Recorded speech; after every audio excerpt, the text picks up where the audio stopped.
And welcome to Network Central TV. I am here with the next instalment for the Network Central classroom. And here in the green room down here, I have the wonderful Miranda Ellis, who is going to be sharing some things that relate to her and her industry here today. I'm just going to bring her in. Good morning, Miranda. Good morning, Pippa. Great to be with you, and thank you for having me. Lovely to have you here. So some of the things you're going to be sharing, I know, is very much centered around people looking after themselves. Because it's so important in this day and age. You know, lots of people think time is our best asset, but actually you are so right, it is us. So I'm not going to give it away too much, but the 5 things that you're going to be sharing here, you're going to be talking about self-care, confidence, change, reinvention, and coaching. Does that sound about right? Yes, that sounds spot on to me, yes. Wonderful, wonderful. Well, I will leave you to it. Enjoy, guys, and I'll see you in a bit. Okay, well, thanks again for having me here, Pippa, and it's great to be here with you on Network Central. So as Pippa said, I want to talk to you this morning about how you can best look after yourself, because you are your business's biggest asset.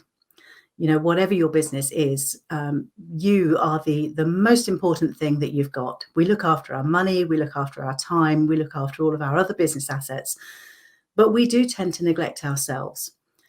And if you fall apart, then what happens to your business? You know, we have to look after ourselves. And we've had more than a year now of running on empty, really, not being able to look after ourselves properly. So it's really, really important that we focus our attention now on ourselves. So the first thing on my list is self-care. Now, self-care, I always say, is never, ever selfish. And I think we're lots of us guilty of, putting ourselves on the back burner, putting other people's needs first and not our own. But we have to focus on our self-care. We have to prioritize it because it matters. And the basics, the very, very basics, is the Holy Trinity. It's exercise, nutrition, and sleep. Those 3 things are absolutely vital. And without them, everything else goes to pot. So let's start with nutrition. Good nutrition is really, really essential. And I'm not talking about, you don't have to be on a super, super healthy diet, although if you are, then fantastic, that's wonderful. But just things like avoiding sugar. You know, in our convenience world these days, we reach for things and it's always loaded with sugar. But whilst it might temporarily satisfy a need, it then causes crashes. It causes the energy spikes and then the crashes, which doesn't do us any good. It doesn't allow us to function at our best. So avoiding sugar can really, really make a difference. If you focus on fresh fruit and vegetables and then lean proteins, so things like lean meat or vegetable proteins, then you've got the slow burn things that we need, and the slow burn carbs, the complex carbs like whole grain wheat, pasta, potatoes, those kinds of things will give you the energy that you need in a steady stream to help keep you going. And avoiding excess caffeine as well. And I know a lot of 4Ners, we all function on our caffeine first thing in the morning, especially with those early morning meetings. But again, caffeine causes these kind of spikes in our energy, and it actually scrambles your brain waves slightly. It really doesn't do you any good. I actually gave up caffeine some years ago, and when I stopped having caffeine, even though I never used to drink a huge amount of it, I suddenly had a 3-day headache that wouldn't go away. Once that cleared, I vowed never to have that ever again. So you'll find, actually, if you reduce your caffeine levels, it will make a difference to your clarity of thought and your ability to process information and make decisions. And then exercise. Again, you don't have to be super fit and healthy. You don't have to be in the gym all the time or running. If you do, great. But if you don't, if that's not your bag, just getting 10 minutes at a time, going for a walk, something that's going to raise your heart rate, get your blood pumping, get you breathing that fresh air, that's going to help just refocus your energy and get you in a better position to be staying well, to be working at your optimum level. Walking is such good exercise. It really is the best. It lowers your stress levels. You can get out in nature if you've got a park nearby or somewhere where you can go and stroll, where there's something green to look at. And it really helps to ground and center you and keep you feeling good about yourself. And so that's nutrition and exercise. And let's talk about sleep, because sleep is absolutely the most important thing you can do for your body and mind. And we need, no matter what anybody might say, we do actually need between 7 and 9 hours sleep every night. And if you're not getting that much, it's likely that you're feeling tired, that you have a dip in your energy in the afternoon, and you're not functioning as well as you could be. So really, it's about having a good bedtime routine. It's about going to bed at the same time every night and waking up at a sensible time in the morning. And if you've gone to bed early enough, you can wake up early in the morning and attend that 8 a.m. 4N meeting without feeling burnt out and tired and stressed. You can feel fine first thing in the morning.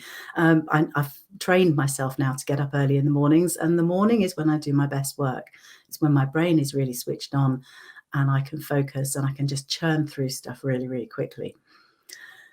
So yeah, keeping your regular habits around sleep and avoiding the screens, turning off the screens at least an hour before you go to bed, because the blue light emitted from the screens, again, scrambles our brain waves and it upsets our circadian rhythms and stops us having a normal, natural sleep pattern.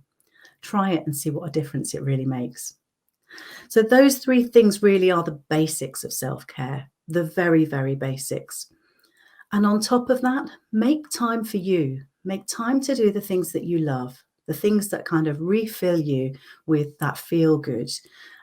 So whether it's going out for walks or going out to see friends, going out for a drink, or reading a book, listening to music, having a lovely hot bath, all of those simple, simple things are just so essential for keeping our well-being topped up. Make sure you plan time for something for you every single day.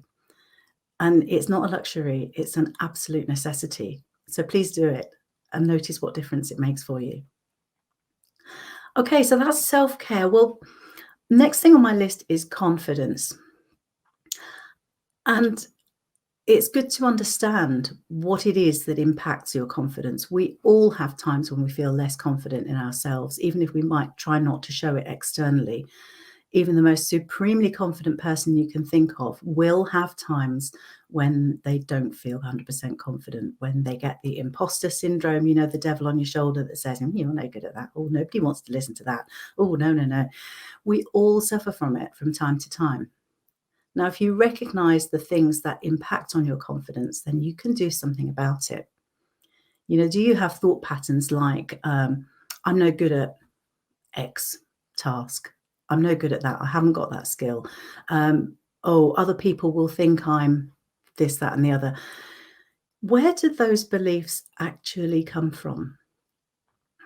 Now, I think if you sit with it and think about it, you know, that I'm no good at that, or what do other people think of me? Those beliefs don't come from anywhere else but yourself. And once you realize that, you can then do something about it, because if it comes from you, you can change it. So really, have you got concrete evidence to support the thing that's making you feel less confident? Probably not. And then you can let go of those beliefs. Once you can let go of that, you can then find your real confidence, that inner calm. You can hear your inner voice that speaks to you, that tells you the truth. And actually, I'm going to be doing a 60-second video on exactly this to give you a little confidence booster. So do find that as well on the YouTube channel when it goes live, and have a look at that and see what that does for you. Yeah, so keeping your confidence, think about where those beliefs come from and recognize what it is that's really affecting you, what's within your control to change. Next on my list is change. So we are actually hardwired to avoid change. If you think about our primal ancestors and our primal brains, which we still have, our primal ancestors would stick to a routine, would stick to a territory that they knew, would stick to hunting in the same place, eating the same foods, because they knew them to be safe. And unless something came along that forced them to change, you know, having to move to a different area, not being able to find the regular food and having to try something else, they wouldn't risk trying something new because it could be life-threatening. But in our modern world, very little that changes is actually going to be life-threatening. Mostly it's just a little bit uncomfortable. And our primal brain has that switch that says, no, no, no, don't change, stick with the familiar. But we don't have to. And all change actually is possible. And it can be quicker than you think.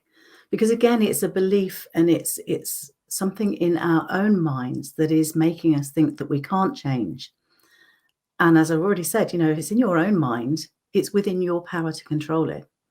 So you can do something about it. And I would seriously recommend, a good hypnotherapist or NLP practitioner. If there's a block, if there's something there that's holding you back, they can undo those things for you quicker than you would think. And it can be really empowering to help you just breeze past that block, breeze past whatever is holding you back.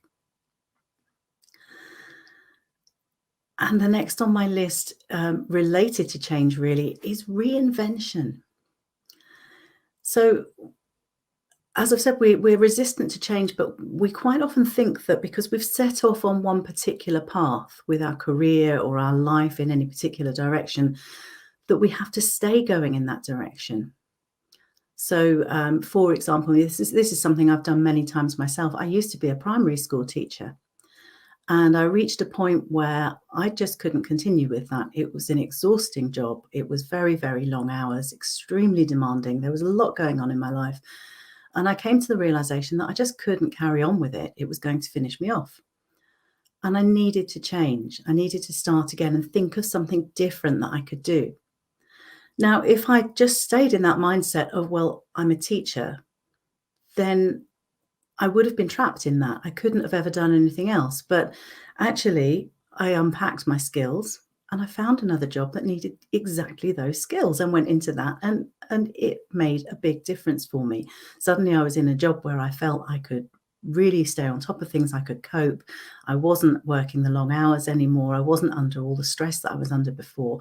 And it made a huge difference in my life. And it really, really boosted my self-esteem. And it's never too late. It's never, ever too late to change what you're doing, to decide to do something else. You can always retrain. We are lifelong learning machines. It's always possible to learn something new, to find some new skills, to develop a new way of being. And I would really encourage you to do that. If you're feeling stuck in a rut, think, what else could I do? What else is possible here? Because there is always a way.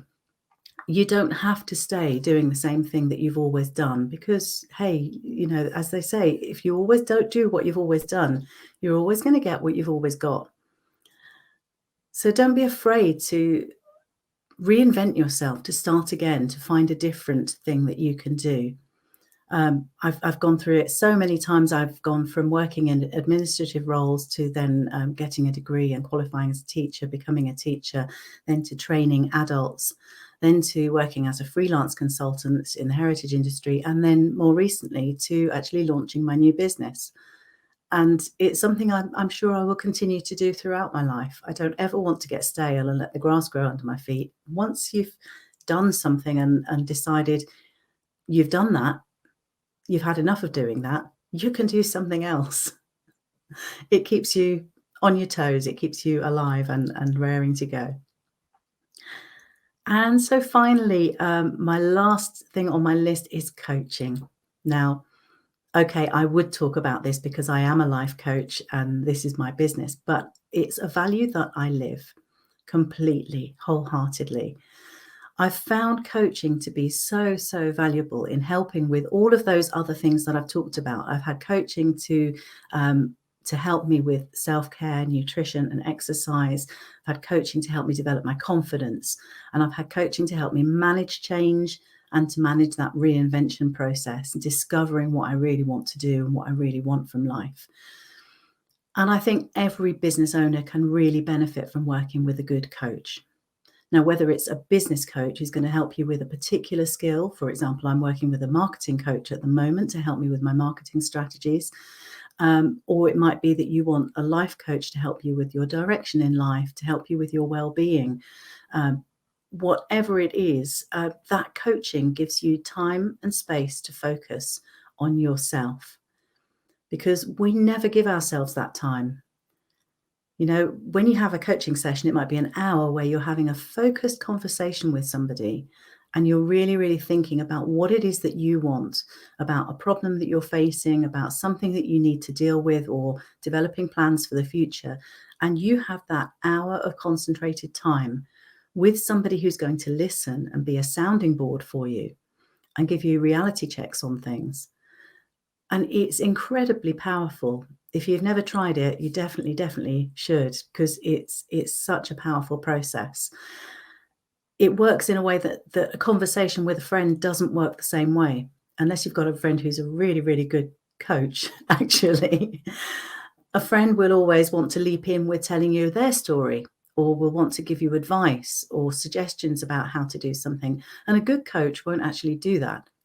A good coach is going to ask you questions to draw out of you what your own solutions are. They're not going to give you advice. They're not going to tell you what to do. They're going to just help you to discover that for yourself, because it's what comes from within you is what's right for you. So definitely, I recommend finding a coach, and find a coach who's right for you. And any good coach will always offer you some kind of a discovery session, a kind of a chemistry call, if you like, for you both to have the opportunity to work out if it's a partnership that can work, if you're the right people for each other. So definitely take advantage of that. Find somebody who's going to be right for you. Find somebody who's going to ask you those powerful questions, who's going to challenge you, who's going to really get you to explore your beliefs. I always think of it as being a good coaching session is a bit like a glass of something bubbly, like sparkling water. The bubbles rise to the surface, and once those bubbles pop, they can't be bubbles again. Once you see what rises to the surface from yourself, from your own mind through a coaching session, you can't unknow that knowledge. You've got it then, it's yours, and it is life-changing. Really life-changing. So find someone you click with, someone who can really bring out the best in you. So I think that's my 5 points covered. We've talked about self-care, we've talked about confidence and change and reinvention and coaching. Those are my 5 top tips for looking after you. You are your own most valuable asset in your business. Without you, your business probably doesn't function, unless you've got to the stage where you've got people running it for you and you're not really needed anymore. You are your own most valuable business asset. So please do look after yourself. So that's all from me. Thank you very much, Pippa, for the opportunity. Thank you so much, Miranda. You've got such a soothing voice. Have you been told that before? I have, yes. You really have, and I could just listen to you talk all day. So thank you so much for that. Some fantastic tips within there. Now, where can people find you if they would like to talk to you further about one of your exploratory sessions? Yeah, so you can find me at mirandaelliscoaching.com, or I have a Facebook page. Oh, yes, scrolling on the screen. Yep, you can also find Miranda Ellis Coaching on Facebook, and I'm on LinkedIn as well. So, yeah, find me, make contact, and let's have a chat. And I'd be very happy to talk to you about whatever you need help with. Wonderful, thank you. And just before you go, we must touch on networking, because obviously we are a business network and you are one of our wonderful members. How long have you been a member of For Networking? I'm a newbie just since November last year, which was when I launched my new business. So yeah, very new to it. Wow. And where can people find you if they would want to go along to a meeting to come and say hello to you? You got any regular haunts? Yeah, I'm all over the place. At the moment, I've been hanging out quite a lot in the kind of well-being and coaching kind of areas. So morning mindfulness, I love that meeting. It's 8 o'clock in the morning, and we do a 5 minutes kind of a meditation as well, which starts you off so well. It's brilliant. I agree, it really does. Yeah. So places like that, but give me a shout. Wonderful. So pop over to the website and just search morning mindfulness or coaching, and hopefully you'll find Miranda on the circuit. Miranda, thank you so much for joining us today. You take care. I'll speak to you soon. Thanks everyone for watching. We'll do the wave.